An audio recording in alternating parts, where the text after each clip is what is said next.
बहू जो होती है वो बेटी के समान होती है। कोई भी लड़की अपना मायका छोड़ करके जब ससुराल में पहुंचती है तो उसे माँ के रूप में सासू मिलती हैं और पिता के रूप में ससुर मिलते हैं। बहन के रूप में ननद मिलती है और भाई के रूप में देवर मिलता है।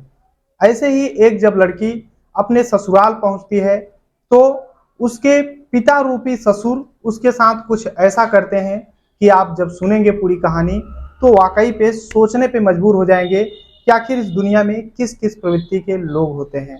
क्या है पूरी कहानी इस वीडियो में बात करूंगा, बस लास्ट तक बने रहो और देखते रहो। नमस्कार दोस्तों, मैं विजय शंकर पाल। इस वीडियो को लाइक करना, चैनल सब्सक्राइब करना। रोजाना शाम को 7 बजे हमारी एक नई वीडियो आती है तो चैनल को सब्सक्राइब करके बेल आइकन को जरूर दबा लेना। बाकी आप लोग कहां से हमारी वीडियो देखते हैं कमेंट जरूर किया करिए। नेक्स्ट वीडियो में आप सभी का नाम जरूर लूंगा। तो चलिए स्टार्ट करता हूं।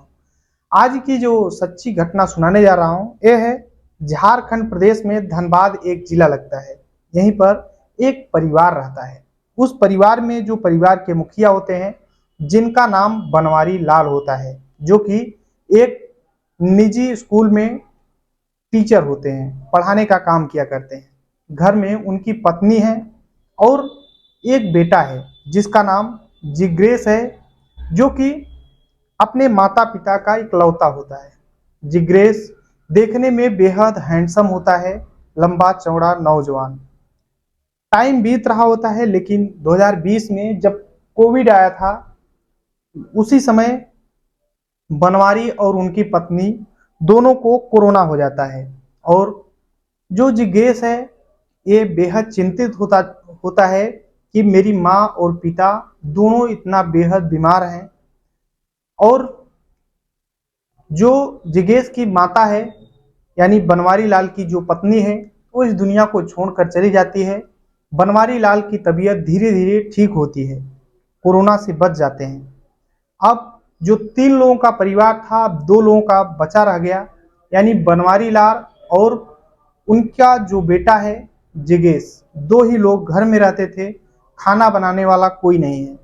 बनवारी लाल सोचते हैं कि अपने बेटे जिगेश की कहीं अच्छे जगह शादी कर देते हैं। जिगेश की भी उम्र लगभग 24 साल हो चुकी थी। सोचते हैं कि कहीं अच्छे जगह शादी कर दूं ताकि एक बहू आ जाए तो कम से कम खाना बनाएगी, हम दोनों बाप और बेटे आसानी से खाना तो पाएंगे। यही सोच करके अब जो रिश्तेदार होते हैं सभी से बोलते हैं कि अगर कोई अच्छा रिश्ता आए तो बताओ, हमें एक लड़की चाहिए जो कि होशियार हो, समझदार हो और हम दोनों को समझ सके। बनवारी लाल जब इतना अपने रिश्तेदारों से बोलते हैं, आखिरकार बगल के ही गांव में एक रिश्ता आता है। एक लड़की होती है जिसका नाम रूपम होता है, उससे शादी तय होती है जिगेश की। रूपम भी पढ़ी लिखी थी, होशियार लड़की थी। आखिर जिगेश भी देखने में हट्टा कट्टा नौजवान था। और जब शादी तय हो जाती है तो जो रूपम है जिगेश के घर दुल्हन बन करके आ जाती है। 27 नवंबर 2022 को जिगेश और रूपम की शादी हो जाती है। रूपम दुल्हन बन करके आ जाती है ससुराल में जिगेश के घर पर। लेकिन जब पहले ही दिन टाइम बीतता है, 1 दिन 2 दिन, अब जो रूपम है अपने पति जिगेश के ऊपर बहुत ज्यादा चिढ़ने लगती है, गुस्सा करने लगती है। एक पत्नी होती है जो अपने पति से प्यार करती है, लेकिन रूपम जो थी वो अपने पति से गुस्सा हुआ करती थी। और जैसे ही टाइम 3 4 5 दिन बीतते जा रहे हैं उतना ही ज्यादा रूपम अपने पति से गुस्सा होने लगी थी। यहाँ तक कि अपने ससुर जो बनवारी लाल हैं उनसे भी गुस्सा होने लग गई थी। और ये जो गुस्सा का सिलसिला था धीरे धीरे बढ़ने लगा था। और जब रूपम को अपने ससुराल में आए हुए 15 दिन बीत जाते हैं तो रूपम बेहद गुस्सा हो जाती है और फौरन अपने मायके से अपने पिताजी को बुलाती है फोन करके और हमेशा हमेशा के लिए चली जाती है। और बोलती है कि मैं दोबारा रूपम बोलती है कि मैं दोबारा जिगेश के घर में अपना कदम नहीं रखूंगी। और फिर क्या था, वहीं से छूटी छूटा हो जाता है। जो रूपम है अपने मायके हमेशा हमेशा के लिए चली जाती है और फिर से वही बाप बेटा अकेला रहने लगते हैं, यानी बनवारी लाल और जिगेश। अब बनवारी लाल सोचते हैं कि आखिर मेरे बेटे में आखिर क्या कमी है कि मेरी जो बहू है वो छोड़कर चली गई। ऐसे ही अब टाइम बीत रहा होता है, लेकिन जो जिगेश है ये भी बेहद खूबसूरत होता है। ये मोबाइल में व्हाट्सएप चला रहा होता है, तभी एक लड़की का रील्स देखता है और उसे मैसेज करता है। वो जो लड़की है उसके भी बहुत कम फॉलोवर थे, तो वो भी इसका रिप्लाई देती है। और फिर क्या था, जिगेश उस लड़की से बोलता है कि तुम देखने में बेहद खूबसूरत हो। वो जो लड़की है जिसका आईडी था पिंकी के नाम से। और जनवरी 2023 में जिगेश पिंकी को मैसेज करता है और मैसेज पर बातचीत करने लगता है। बोलता है कि तुम क्या कर रही हो, कहाँ की रहने वाली हो। तो पिंकी भी अपना सब कुछ बताती है। और धीरे धीरे जब 15 दिन मैसेज पे, चैटिंग पे, इंस्टाग्राम के जो चैट होते हैं वहां से जब बात होती है, 15 दिन बीत जाते हैं तो ये दोनों एक दूसरे के दोस्त बन जाते हैं। अब जब दोस्ती होती है तो जिकेश जो है पिंकी से बोलता है कि तुम अपना व्हाट्सएप नंबर मुझे भेज दो। आखिरकार पिंकी भी अपना व्हाट्सएप नंबर जिगेश को भेज देती है। अब व्हाट्सएप पर चैटिंग होना शुरू हो जाता है। अब चैटिंग का सिलसिला जो था, रात हो या दिन हो, घंटों घंटों तक चैट पर बात हुआ करता है। तभी जिगेश बोलता है कि पिंकी, चैटिंग पे बहुत टाइम लगता है बात करने में, तो अपना नंबर क्यों नहीं दे देती, नंबर पे हम दोनों बात करेंगे। आखिर पिंकी जो है अपना मोबाइल नंबर सेंड कर देती है जिगेश को। अब जिगेश और पिंकी दोनों फोन पर बात करने लगते हैं। अब जब धीरे धीरे और टाइम बीतता है तो दोनों वीडियो कॉलिंग बात करने लगते हैं। अब बात यहाँ तक बढ़ जाती है कि जिगेश एक दिन पिंकी को प्रपोज कर देता है। बोलता है कि मैं तुमसे शादी करना चाहता हूँ, तुम वाकई में बेहद खूबसूरत हो। आखिरकार जिगेश जो है वो भी खूबसूरत होता है, तो पिंकी भी बोल देती है कि मैं भी तुमसे शादी करूंगी, मेरी भी इच्छा है। आखिर दोनों फोन पर ही एक दूसरे से शादी करने का वादा कर लेते हैं। अब एक निश्चित स्थान रखा जाता है, वहां पर जिगेश और पिंकी दोनों मिलते हैं। एक होटल में खाना पीना खाते हैं, उसके बाद पिंकी अपने घर चली जाती है और जिगेश अपने घर आता है। धीरे धीरे जब टाइम बीतता है तो एक दिन जिगेश अपने पिताजी से बोलता है कि पिंकी नाम की एक लड़की है, मैं उससे शादी करना चाहता हूँ। जिगेश के पिता बनवारी लाल बोलते हैं कि ठीक है, अगर तुम्हें शादी करना है तो उस लड़की का फोटो तो दिखाओ, मैं देखूं कि आखिरकार वो लड़की है कैसी। जिगेश फौरन फोटो अपने पिताजी को दिखा देता है।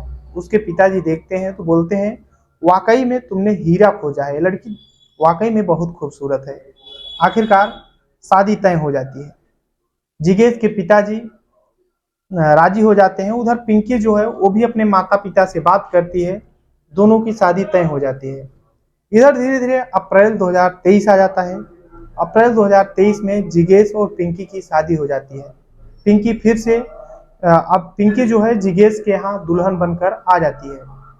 लेकिन जब पहले ही रात आती है, जिगेश के पास जाती है पिंकी, मतलब पिंकी अपने रूम में रहती है। रात के 11 बजे जब जिगेश आता है पिंकी के रूम में, दोनों सुहाग रात मनाते हैं।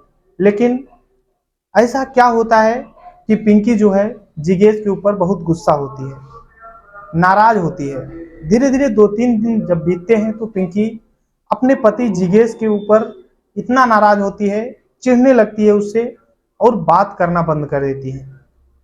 और ये जो चिढ़ने और गुस्सा होने वाली बात है, धीरे धीरे बनवारी लाल को समझ में आती है। बनवारी लाल सोचते हैं कि जो मेरी पहली बहू छोड़कर चली गई, ऐसा कुछ गलती नहीं होना चाहिए कि मेरी दूसरी भी बहू छोड़कर चली जाए, वरना हम लोगों की बहुत ज़्यादा बेइज्जती होगी। गांव वाले क्या सोचेंगे कि आखिर इनकी बहुएं भाग क्यों जा रही हैं। बनवारी लाल अपने बहू से बोलते हैं कि क्या दिक्कत है, आखिर तुम गुस्सा क्यों हो। क्योंकि उस परिवार में अब बनवारी लाल और पिंकी और जिगेश तीन ही लोग थे। तो बनवारी लाल अपने बहू से बोलते हैं कि आखिर तुम गुस्सा क्यों हो, क्या बात है। तो पिंकी कुछ नहीं बोलती है। थोड़ा और टाइम बीतता है। जो पिंकी है अपने पति जिगेश को डॉक्टर के पास ले जाती है कि देखिए इसके अंदर क्या प्रॉब्लम है। ये उतना शारीरिक संबंध नहीं बना पाता जितना बनाना चाहिए, जितना एक नौजवान मर्द बनाता है। आखिरकार डॉक्टर जब चेकअप करते हैं तो बोलते हैं कि इसके अंदर बीमारी है, और ये बीमारी आज की नहीं, बहुत पुरानी, बचपन से ही है, और इस बीमारी के लिए बहुत ज़्यादा पैसा लगेगा। पिंकी भी बोल देती है कि ठीक है डॉक्टर साहब, आप इलाज करिए, जितना पैसा लगेगा मैं अपने पति के इलाज में दूंगी। आखिरकार बनवारी लाल से पिंकी भी बोलती है और जिगेश भी बोलता है, तो बनवारी लाल बोल देते हैं कि ठीक है, जितना पैसा लगेगा मैं दूंगा। आखिरकार बनवारी लाल टीचर थे, पैसे तो था ही, तो जिगेश के इलाज में पैसे देना शुरू कर देते हैं। धीरे धीरे 6 महीने बीत जाता है। जिगेश अब थोड़ा थोड़ा सही हो रहा था, लेकिन बनवारी लाल अब जिगेश से बोलते हैं कि देखो जिगेश, तुम्हारी दवा तो चल रही है, दवा खा ही रहे हो, लेकिन अब तुम्हें कमाना भी होगा, क्योंकि अब मैं दवा का पैसा ज़्यादा नहीं दे सकता हूँ, बहुत ज़्यादा पैसा लग चुका है। अगर तुम्हें अपना आगे का इलाज कराना है तो तुम्हें जा करके कहीं कंपनियों में काम करना होगा। पिंकी भी बोल देती है कि हाँ सही रहेगा, अगर तुम काम करोगे, थोड़ा पैसे कमाओगे तो अपना इलाज भी करा पाओगे, फिर सही हो जाओगे। आखिरकार जो जिगेश है ये अपना घर छोड़ता है और मुंबई कमाने के लिए चला जाता है। जब कमाने के लिए चला जाता है तो अब घर पे पिंकी और उसके जो ससुर हैं बनवारी लाल, दो ही लोग घर पे रहते हैं। पिंकी खाना बनाती है, अपने ससुर को भी देती है, लेकिन अब जो जिगेश है उसे बाहर गए हुए 3-4 दिन मुश्किल से बीते होंगे। एक दिन खाना पीना खाने के बाद बनवारी लाल अपने बिस्तर पर लेट जाता है और पिंकी भी अपने कमरे में चली जाती है, लेकिन कमरा खुला होता है। रात में जब बनवारी लाल अपने बिस्तर से उठते हैं और सीधा अपने बहू के कमरे में जाते हैं और बोलते हैं कि बहू, मेरा सिर दर्द कर रहा है, तुम मेरा सिर दबा दो। बहू भी अपने ससुर बनवारी लाल का पिंकी सिर दबाने लगती है।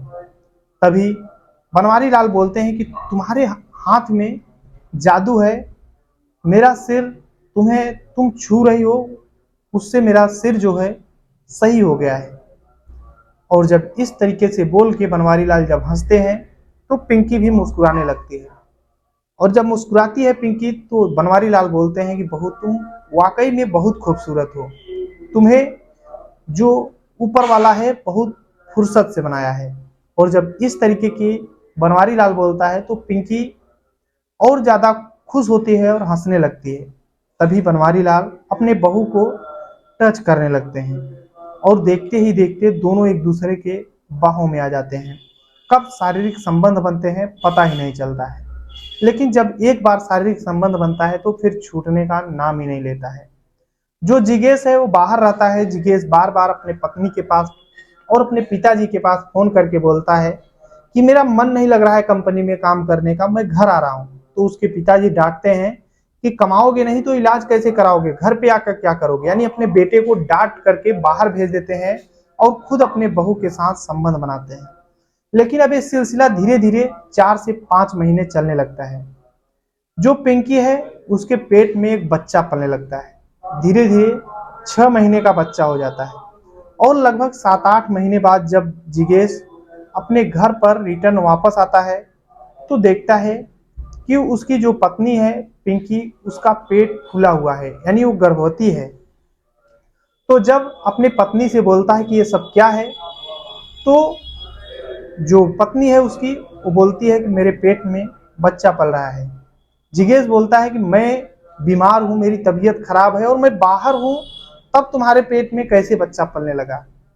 तभी पिंकी बोलती है कि तुम्हारा ही है, बस ऐसे ही। तो एक दिन जब सो रहा होता है रात में, देखता है कि पिंकी उठती है जिगेश के कमरे से और अपने ससुर के कमरे में जाती है। ये सब जब जिगेश देखता है तो उसे डाउट जो था कंफर्म में बदल जाता है। वो समझ जाता है कि मेरे पिताजी ही मेरी पत्नी के साथ कुछ किए हैं। आखिरकार जिगेश बहुत गुस्सा होता है और अपने पिताजी से बोलता है कि देखिए ये सब गलत है। जिगेश के पिताजी बनवारी लाल अपने बेटे को बहुत ज़्यादा डांटते हैं और गालियां देते हैं। जिगेश भी गुस्सा होता है और अपने पत्नी से बोलता है कि चलो तुम्हें लेकर मैं बाहर चलूंगा, घर पे हमें रहना ही नहीं है। जब जिगेश पिंकी से इस तरीके की बात बोलता है तो पिंकी बोलती है कि देखो, तुम जाओ जहां जाना हो, मैं तुम्हारे पिताजी के साथ ही रहूंगी, उनसे मैं शादी कर चुकी हूँ, कोर्ट मैरिज कर चुकी हूँ, तुम मेरा कुछ नहीं कर सकते। जब जिगेश इस तरीके की बात सुनता है तो उसके पैरों तले जमीन खिसक जाती है कि मेरा ही पिता मेरे ही पत्नी से कोर्ट मैरिज कर चुका है। जिगेश फौरन भागा हुआ पुलिस के पास जाता है और बोलता है कि साहब, मेरी तो पूरी जिंदगी ही खराब हो चुकी है। मेरे पिता ही मेरे पैरों पे कुल्हाड़ी मार दिए। पुलिस बनवारी लाल और पिंकी को थाने बुलाती है और पूछताछ करती है। तो बनवारी लाल सर्टिफिकेट कोर्ट वाला लेकर पहुंचता है और बोलता है कि मैं शादी कर चुका हूं। पिंकी जिसकी उम्र होती है मुश्किल से 23 साल, और जो बनवारी लाल उनकी उम्र 48 साल हो चुकी है। आखिरकार दो जब जिगेश इस तरीके की बात सुनता है तो वो बहुत ज्यादा परेशान होता है, और फिर वो कुछ नहीं कर सकता है और पुलिस भी कुछ नहीं कर सकती। अगर कोर्ट मैरिज कर लिए हैं तो जिगेश फिर से जहां बाहर मुंबई में रहता था वहीं पर कमाने चला आता है घर छोड़ करके। और जो बनवारी लाल वो टीचर होता है, और उसकी बहू बहू कहो या आप नई नवेली पत्नी कहो पिंकी, एक ही रूम में अभी है और एक बच्चा पैदा हो चुका है। आखिर जब ये पूरी कहानी पुलिस जब मीडिया वालों को बताती है, पुलिस के पास जब मैटर पहुंचा था, तो पुलिस जब न्यूज के माध्यम से पूरी कहानी जब वायरल होती है तो जितने लोग सुनते हैं वाकई में सोचने पे मजबूर हो जाते हैं कि इस दुनिया में किस किस प्रवृत्ति के लोग होते हैं। आखिर ये पूरी जो कहानी है सुनाने का उद्देश्य किसी को परेशान करना है, दुख पहुंचाना नहीं, बल्कि आप सभी को जागरूक करना है। जहां भी रहें अपना और अपनों का ख्याल रखें, सुरक्षित रहें। चलते हैं आज के कमेंट की ओर। तो वीर सिंह है, संगीता पॉल है, सुनीता सिंह है, अजय साहनी है, एम के खान है, विकास कुमार जो कि बंगलोर से हमारी वीडियो देखते हैं, सभी को तहे दिल से शुक्रिया। मिलते हैं इस वीडियो में, तब तक के लिए जय हिंद, वंदे मातरम।